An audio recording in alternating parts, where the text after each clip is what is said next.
Wealth of recipes and ಬ್ಲಾಗ್ಸ್ಗೆ ಎಲ್ಲರಿಗೂ ಸ್ವಾಗತ. ನಾನು ಉಮಾ. ಇವತ್ತು ರುಚಿಕರವಾದ ಒಂದು ಅಕ್ಕಿ ತರಿ ಉಪ್ಪಿಟ್ಟನ್ನು ತಗೊಂಡು ಬಂದಿದ್ದೀನಿ. ತುಂಬ ಟೇಸ್ಟಿಯಾಗಿರುತ್ತೆ. ರವೆ ತಿಂದು ಬೇಜಾರಾಗಿದ್ದರೆ ಇದನ್ನು ಟ್ರೈ ಮಾಡಿ ನೋಡಿ, ತುಂಬ ಟೇಸ್ಟಿಯಾಗಿ ಬರುತ್ತೆ. ಈ ಅಕ್ಕಿ ತರಿ ನಾನು ಮನೆಯಲ್ಲೇ ಮಾಡ್ಕೊಂಡಿರೋದು, ತುಂಬ ಸುಲಭವಾಗಿ ಮಾಡ್ಕೊಬೋದು. ಈ ರೀತಿ ನಾನು ರಾತ್ರಿನೇ ತೊಳೆದು ಒಣಗಾಕಿ ಅಕ್ಕಿನ ರೆಡಿ ಮಾಡ್ಕೊಂಡಿದ್ದೀನಿ. ಸೊ ಇದೊಂದು ಗ್ಲಾಸ್ ರೆಡಿ ಮಾಡ್ಕೊಂಡಿದ್ದೀನಿ. ಸೊ ನೀವು ದೋಸೆ ಅಕ್ಕಿ, ರೇಷನ್ ಅಕ್ಕಿ ಅಥವಾ ಊಟದ ಅಕ್ಕಿ ಯಾವುದಾದ್ರೂ ತೊಗೋಬೋದು. ರಾತ್ರಿ ತೊಳೆದು ಒಂದು ಬಟ್ಟೆ ಮೇಲೆ ಹಾಕ್ಬಿಟ್ಟು ಬೆಳಗ್ಗೆ ಇದ್ದರೆ ನೀವು ತರಿ ಮಾಡ್ಕೊಬೋದು. ನೋಡಿ, ಮಿಕ್ಸಿ ಜಾರ್ಗೆ ಹಾಕಿದ್ದೀನಿ ಇಲ್ಲಿ. ನೋಡಿ ನೀವು ತರಿ ಮಾಡ್ಕೋಬೇಕು, ನೋಡಿಕೊಂಡು ಮಾಡಬೇಕದು. ತುಂಬ ಪೌಡ್ರ್ ಥರನೂ ಆಗಬಾರ್ದು, ರವೆ ಥರ ಮಾಡ್ಕೋಬೇಕು. ತುಂಬ ಚೆನ್ನಾಗಿ ಬರುತ್ತೆ ಇದು. ನೋಡಿ ಚೆಕ್ ಮಾಡ್ತಾಯಿದ್ದೀನಿ ನಾನು ಮಿಕ್ಸಿ ಜಾರಲ್ಲಿ ಹಾಕ್ಕೊಂಡು. ನೋಡಿ, ಈ ರೀತಿ ಇಷ್ಟು ಬಂದರೆ ಸಾಕು. ತರಿ ತರಿ ಇರಬೇಕು, ತುಂಬ ಗಂಧ ಥರನೂ ಆಗ್ಬಾರ್ದು. ಇದನ್ನೇನು ಜರಡಿ ಹಿಡಿಯೋ ಅವಶ್ಯಕತೆ ಬೇಕಾಗಿಲ್ಲ. ಸೊ ಡೈರೆಕ್ಟ್ ನಾವು ಇದನ್ನು ಹುರ್ಕೋಬೇಕಾಗತ್ತೆ. ನಾನು ಮೈಕ್ರೋವೇವ್ ಹುರ್ಕೋತಾ ಇದ್ದೀನಿ. ಸೊ ನೀವು ಬಾಣಲಿಯಲ್ಲಿ ಕೂಡ ಹುರ್ಕೊಂಡು ಮಾಡ್ಬೋದು. ಸೊ ನೋಡಿ, ಇದು ಒಂದು 3-4 ನಿಮಿಷ ಇಟ್ಕೊಂಡು ನಾನು ಮೈಕ್ರೋವೇವ್ ಮಾಡ್ಕೋತಾ ಇದ್ದೀನಿ. ಬೇಗ ಆಗುತ್ತೆ ಕೆಲಸ ಅಂತ ಅಷ್ಟೇನೇನಿಲ್ಲ. ಇಲ್ಲದೇ ಇರೋರು ಬಾಣಲಿಲೇ ಹುರ್ಕೊಳ್ಳಿ, ಏನು ತೊಂದರೆ ಇಲ್ಲ. ಸೊ ಇದು ಡ್ರೈ ಹುರ್ಕೊಂಡ್ರೇ ಒಳ್ಳೆಯದು, ಎಣ್ಣೆ ಎಲ್ಲ ಏನು ಬೇಕಾಗಲ್ಲ. ಸೊ ಇಲ್ಲೊಂದು 3-4 ನಿಮಿಷ ಇಟ್ಕೊಂಡು ನೋಡಿಕೊಂಡು ಮಧ್ಯ ಚೆಕ್ ಮಾಡಿ ಹುರ್ಕೋತಾ ಇದ್ದೀನಿ. ಸ್ವಲ್ಪ ಗಮ್ಮನ್ನಂಗೆ ಹುರ್ಕೋಬೇಕು. ಸೊ ಹುರ್ಕೊಳ್ಳಿಲ್ಲ ಅಂದರೆ ಅಕ್ಕಿ ತರಿ ಸ್ವಲ್ಪ ಅಂಟು ಬಂದುಬಿಡುತ್ತೆ ಉಪ್ಪಿಟ್ಟು ಮಾಡಿದ್ರೆ. ಸೊ ಅದರಿಂದ ಇದು ಸ್ವಲ್ಪ ಕೇರ್ ತೊಗೊಂಡು ನಿಧಾನಕ್ಕೆ ಹುರ್ಕೋಬೇಕಾಗುತ್ತೆ. ಸೊ ಇದು ಹುರಿದಾಗಿದೆ ನೋಡಿ. ಇವಾಗ ನಾವು ಒಂದು ಒಗ್ಗರಣೆ ರೆಡಿ ಮಾಡ್ಕೊಳ್ಳೋಣ ಉಪ್ಪಿಟ್ಟಿಗೆ. ಇಲ್ಲಿ ನಾನು ಸಬ್ಸಿಗೆ ಉಪ್ಪಿಟ್ಟು ಅಂತ ಹೇಳಿದ್ನಲ್ಲ, ಅವರೆಕಾಳು ಮತ್ತು ಸಬ್ಸಿಗೆ ಎರಡೂ ತೊಗೊಂಡಿದ್ದೀನಿ. ಇಲ್ಲಿ ಸ್ವಲ್ಪ ತರಕಾರಿ ಎಲ್ಲ ತೊಗೊಂಡಿದ್ದೀನಿ. ಈರುಳ್ಳಿ ತೊಗೊಂಡಿದ್ದೀನಿ, ಕ್ಯಾಪ್ಸಿಕಮ್ಮು, ಸಬ್ಸಿಗೆ ನೋಡಿ ಈ ರೀತಿ ತೊಳೆದು ನೋಡಿ. ಸ್ವಲ್ಪ ಶುಂಠಿನ ಒಂದು ಅರ್ಧ ಇಂಚಷ್ಟು ಕಟ್ ಮಾಡಿ ಇಟ್ಟಿದ್ದೀನಿ. ಹಸಿಮೆಣಸಿನ್ಕಾಯಿ ಒಂದು 10-12, ಕರಿಬೇವು. ಖಾರಕ್ಕೆ ಅನುಗುಣವಾಗಿ ಹಾಕ್ಕೊಳ್ಳಿ. ನಾನು ಇಲ್ಲಿ ಒಂದು ಗ್ಲಾಸಿಗೆ ತೋರಿಸ್ತಾ ಇದ್ದೀನಲ್ವ, ಅದಕ್ಕೆಲ್ಲ ಇಷ್ಟು ಹಾಕ್ಕೊಂಡು. ಜಾಸ್ತಿ ಹಾಕ್ಕೊಂಡ್ರೂ ತರಕಾರಿ ಏನಿಲ್ಲ, ಚೆನ್ನಾಗಿರುತ್ತೆ ಟೇಸ್ಟು. ಇಲ್ಲಿ ಬೀನ್ಸು ಮತ್ತು ಕ್ಯಾರೆಟ್ನ ಈ ಥರ ಉದ್ದು ಕಟ್ ಮಾಡಿಕೊಂಡು ಸ್ವಲ್ಪ ಸ್ಟೀಮ್ ಮಾಡ್ಕೊಂಡಿದ್ದೀನಿ. ಸೊ ಒಗ್ಗರಣೆಲೆ ಎಲ್ಲ ಬೇಯಿಸ್ಕೊಂಡು ಇದ್ದರೆ ಟೈಮು ತುಂಬ ಕನ್ಸ್ಯೂಮ್ ಆಗುತ್ತೆ, ಜಾಸ್ತಿ ಹಿಡಿಯುತ್ತೆ. ಅದರಿಂದ ಸ್ವಲ್ಪ ನೀವು ಅದೆಲ್ಲ ಸ್ವಲ್ಪ ಸ್ಟೀಮ್ ಮಾಡ್ಕೊಂಡು ಮಾಡಿದ್ರೆ ಈಸಿ ಆಗುತ್ತೆ. ಕಡಲೆಬೇಳೆ, ಸಾಸಿವೆ, ಜೀರಿಗೆ, ಉದ್ದಿನಬೇಳೆ ಆ್ಯಸ್ ಯೂಶ್ವಲ್ ಒಗ್ಗರಣೆಗೆ ತೊಗೊಂಡಿದ್ದೀನಿ. ಇದು ಇಲ್ಲಿ ತೆಂಗಿನಕಾಯಿ ತುರಿ ಮತ್ತು ಕೊತ್ತಂಬರಿ ಸೊಪ್ಪು ಕೂಡ ತೊಗೊಂಡಿದ್ದೀನಿ. ಸೊ ಒಗ್ಗರಣೆ ಹಾಕೊಳ್ಳೋಣ ಬನ್ನಿ. ಇಲ್ಲೊಂದು ಅಗಲವಾಗಿರೋ ಪಾತ್ರೆ ಇಟ್ಕೊಂಡಿದ್ದೀನಿ. ಪಾತ್ರೆ ಕೈಯಾಗಿ ಬಿಡೋಣಂತೆ. ಇದು ನಾನು ಮತ್ತೆ ಹೇಳ್ತಾಯಿದ್ದೀನಿ, AMC ಕುಕ್ವೇರಲ್ಲೇ ಮಾಡ್ತಾಯಿದ್ದೀನಿ. ತುಂಬ ಬೇಗ ಚೆನ್ನಾಗಾಗುತ್ತೆ. ಸೊ ಒಂದು 3-4 ಚಮಚ ಎಣ್ಣೆ ಹಾಕ್ಕೊಂಡಿದ್ದೀನಿ. ಅಕ್ಕಿ ತರಿ ಉಪ್ಪಿಟ್ಟಿಗೆ ಸ್ವಲ್ಪ ಎಣ್ಣೆ ತುಪ್ಪ ಮುಂದೆ ಇದ್ದರೆ ಚೆನ್ನಾಗಿರುತ್ತೆ. ಸೊ ಎಣ್ಣೆ ಕಾದ್ಮೇಲೆ ಆ್ಯಸ್ ಯೂಶ್ವಲ್ ಸಾಸಿವೆ ಹಾಕ್ಕೋಬೇಕು. ಒಗ್ಗರಣೆ ಸಾಮಾನೆಲ್ಲ ಒಂದಾದ್ಮೇಲೆ ಒಂದು ಹಾಕ್ಕೊಳ್ಳೋಣ. ಎಣ್ಣೆ ಕಾಯಬೇಕು, ಹಾಕೊಂಡ್ರೆ ಚೆನ್ನಾಗಿರುತ್ತೆ. ಜೀರಿಗೆ ಒಗ್ಗರಣೆಗೆ, ಉದ್ದಿನಬೇಳೆ, ಉಪ್ಪು ಖಾರ ಹುಳಿ ಎಲ್ಲ ಮುಂದೆ ಹಾಕಿ ಮಾಡೋದ್ರಂತೂ ಈ ಅಕ್ಕಿ ತರಿ ಉಪ್ಪಿಟ್ಟು ತುಂಬ ಚೆನ್ನಾಗಿರುತ್ತೆ. ಕಡಲೆಬೇಳೆನೂ ಹಾಕ್ಕೋತಾ ಇದ್ದೀನಿ. ಸೊ ಇದೊಂದು 2 ನಿಮಿಷ ಕೈ ಆಡ್ಕೊಳ್ಳೋಣ. ಸೊ ಇಲ್ಲಿ ಕಟ್ ಮಾಡ್ಕೊಂಡಿರೋದು ಒಂದಾದ್ಮೇಲೆ ಒಂದು ಹಾಕೊಳ್ಳೋಣಂತೆ. ನೋಡಿ, ಹಸಿಮೆಣಸಿನ್ಕಾಯಿ ಹಾಕ್ಕೋತಾ ಇದ್ದೀನಿ. ಸೊ ಖಾರನೂ ಸ್ವಲ್ಪ ಈ ಅಕ್ಕಿ ತರಿ ಉಪ್ಪಿಟ್ಟಿಗೆ ಮುಂದೆ ಇದ್ದರೆ ತುಂಬ ಚೆನ್ನಾಗಿರುತ್ತೆ. ಸೊ ಕರಿಬೇವು ಹಾಕ್ಕೋತಿದ್ದೀನಿ ನೋಡಿ. ಸೊ ಕ್ಯಾಪ್ಸಿಕಮ್ಮು, ಯಾವುದೇ ಉಪ್ಪಿಟ್ಟಿಗೆ ಈ ತರಕಾರಿ ಎಲ್ಲ ತುಂಬ ಜಾಸ್ತಿ ಹಾಕ್ಕೊಂಡು ಮಾಡಿಕೊಂಡ್ರೆ ತುಂಬ ಟೇಸ್ಟಿಯಾಗಿರುತ್ತೆ. ಈರುಳ್ಳಿ ಒಂದು 2 ತೊಗೊಂಡಿದ್ದೀನಿ. ಇಲ್ಲಿ ದಪ್ಪಕ್ಕೆ ಕಟ್ ಮಾಡಿದ್ದೀನಿ. ಸೊ ಉಪ್ಪಿಟ್ಟು ಇಷ್ಟ ಇಲ್ಲದೆ ತಿನ್ನೋರು ಕೂಡ ಉಪ್ಪಿಟ್ಟನ್ನ ತಿಂತಾರೆ. ನೋಡಿ, ಒಂದ್ಸಲ ಟ್ರೈ ಮಾಡಿ, ಇದೆಲ್ಲ ಹಾಕಿ ಮಾಡಿ ನೋಡಿ. ಸೊ ಈರುಳ್ಳಿ ತಿಂದೇ ಇರೋರು ಈರುಳ್ಳಿನ ಸ್ಕಿಪ್ ಮಾಡ್ಕೋಬೋದು. ಸೊ ಒಬ್ಬೊಬ್ಬರು ಒಂದೊಂದು ರೀತಿ ಅಕ್ಕಿ ತರಿ ಉಪ್ಪಿಟ್ಟು ಮಾಡ್ತಾರೆ. ಮೆಣಸೆಲ್ಲನೂ ಕೂಡ ಹಾಕಿ ಮಾಡ್ತಾರೆ. ನಾನು ನೋಡಿ ಈ ರೀತಿ ಮಾಡ್ತಾಯಿದ್ದೀನಿ. ಶುಂಠಿನ ಕಟ್ ಮಾಡಿದ್ನಲ್ವ, ಅದು ಕೂಡ ಹಾಕ್ಕೋತಾ ಇದ್ದೀನಿ. ಸೊ ಒಗ್ಗರಣೆ ಆಲ್ಮೋಸ್ಟ್ ಆಗ್ತಾಯಿದೆ.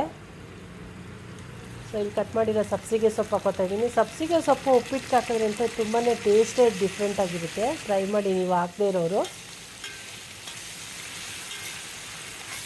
ಒಂದು 1-2 ನಿಮಿಷ ಈ ರೀತಿ ಒಗ್ಗರಣೆಯಲ್ಲಿ ಕೈ ಆಡಿಕೊಂಡ್ರೆ.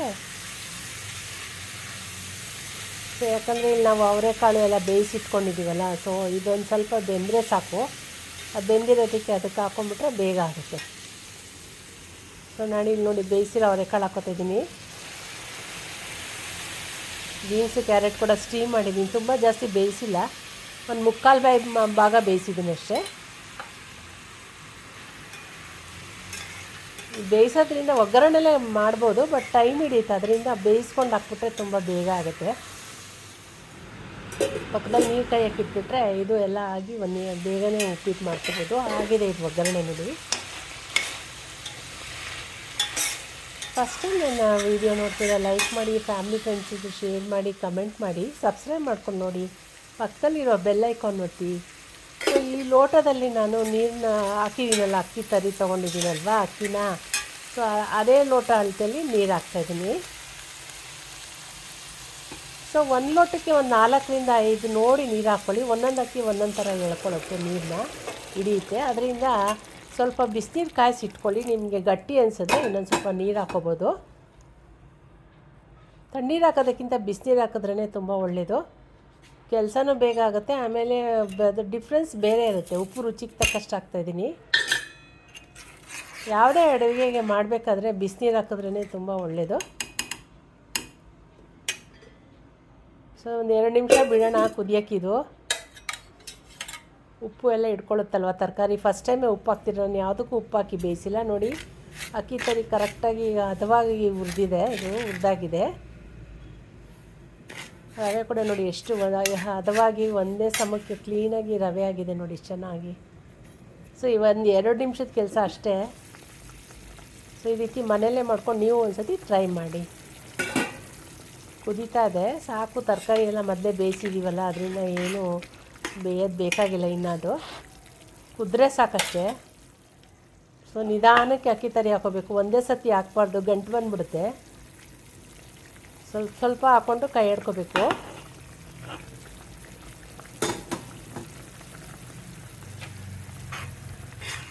ಕೈ ಆಡ್ಕೊಂಡು ಹಾಕ್ತಾ ಇರಬೇಕು, ಬೇಗ ಗಂಟು ಬಂದುಬಿಡುತ್ತಿದ್ದು.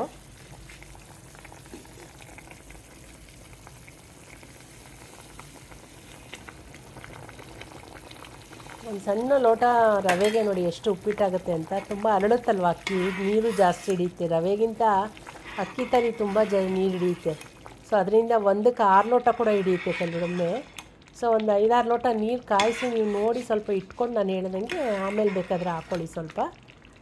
ಸೊ ಇದೆಲ್ಲ ಇಷ್ಟೊಂದು ಹೇಳೋದು ಬಿಗಿನರ್ಸ್ಗೋಸ್ಕರ ಅಷ್ಟೇ. ರೆಗ್ಯುಲರಾಗಿ ಮಾಡೋರಿಗೆ ಗೊತ್ತೇ ಇರುತ್ತೆ. ಸೊ ಪಾಪ ಫಸ್ಟ್ ಟೈಮ್ ಮಾಡೋರಿಗೆ ಇದು ಅನುಕೂಲ ಆಗಲಿ ಅಂತ ಇಷ್ಟೊಂದು ಹೇಳ್ತಾ ಇದ್ದೀನಿ ನೋಡಿ. ಇವಾಗಲೇ ಎಷ್ಟೋ ನೀರು ಕುಡಿದಿದೆ ನೋಡಿ, ಅದು ರವೆ, ಅಕ್ಕಿ ರವೆ. ಅದಕ್ಕೆ ನಾನು ಇನ್ನು ಸ್ವಲ್ಪ ನೀರು ಹಾಕ್ಕೋತಾ ಇದ್ದೀನಿ ಹಿಡಿಯುತ್ತೆ ಅಂತ. ಕಾಯಿಸಿಟ್ಟಿದ್ನಲ್ವ ಆ ನೀರು.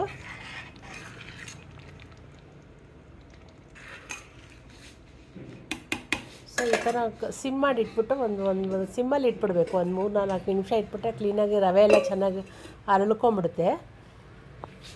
ಫ್ಲೇಮ್ ಈ ಟೈಮಲ್ಲಿ ಕಮ್ಮಿ ಮಾಡಿಬಿಡ್ಬೇಕು. ಮತ್ತು ಎಳು ಅನಿಸ್ತದೆ, ಇನ್ನೂ ರವೆ ಆರದ್ಮೇಲೆ ಇನ್ನೂ ಗಟ್ಟಿ ಬರುತ್ತದು. ಬೇಯ್ತಾ ಇದೆ ನೋಡಿ ಇನ್ನು. ಕೆಲವ್ರಿಗೆ ಉದ್ರುದ್ರ ಇಷ್ಟ ಆಗುತ್ತೆ, ಕೆಲವರು ಸ್ವಲ್ಪ ಸಾಫ್ಟ್ ಇಷ್ಟ ಆಗುತ್ತೆ. ನಿಮ್ಗೆ ಯಾವ ರೀತಿ ಬೇಕು ನೋಡಿಕೊಂಡು ನೀರು ಹಾಕ್ಕೊಂಡು ಮಾಡ್ಕೊಳ್ಳಿ. ಬಿಸಿ ಉಪ್ಪಿಟ್ಟಿಗೆ ತುಪ್ಪ, ತೆಂಗಿನಕಾಯಿ ತುರಿ, ಕೊತ್ತಂಬರಿ ಸೊಪ್ಪೆಲ್ಲ ಹಾಕ್ಕೊಂಡು ತಿಂದರೆ ತುಂಬ ಟೇಸ್ಟಿ ಇರುತ್ತೆ.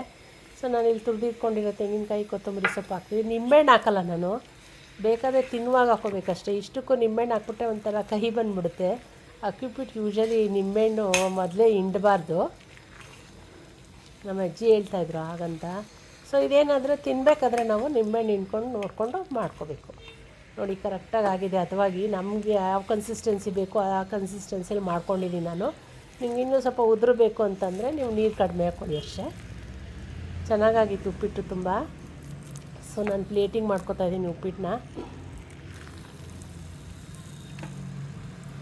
ಹೋಪ್ ನಿಮಗೆ ಈ ಅಕ್ಕಿ ತರಿ, ಸಬ್ಸಿಗೆ, ಅವರೆಕಾಳು ಉಪ್ಪಿಟ್ಟು ಇಷ್ಟ ಆಯಿತು ಅಂತ ಅಂದ್ಕೊಂಡಿದ್ದೀನಿ. ಇಷ್ಟ ಆದರೆ ಫ್ಯಾಮಿಲಿ ಫ್ರೆಂಡ್ಸ್ ಜೊತೆ ಶೇರ್ ಮಾಡಿ. ಮತ್ತಷ್ಟು ರೆಸಿಪೀಸ್ ಜೊತೆ ಬರ್ತೀನಿ ನೋಡಿ ಯಾವ ರೀತಿ ಕಾಣ್ತಾ ಇದೆ ಅಂತ. ತುಂಬಾ ಟೇಸ್ಟಿಯಾಗಿ ಬರುತ್ತೆ. ಒಂದು ಸತಿ ಮಾತ್ರ ನೀವು ಟ್ರೈ ಮಾಡಲೇಬೇಕು. ಈ ಸ್ಟೆಪ್ಸ್ ಎಲ್ಲ ನೀವು ಫಾಲೋ ಮಾಡಿ. ಹುರಿಬೇಕು ರವೆ ಮಾತ್ರ ನೀಟಾಗಿ.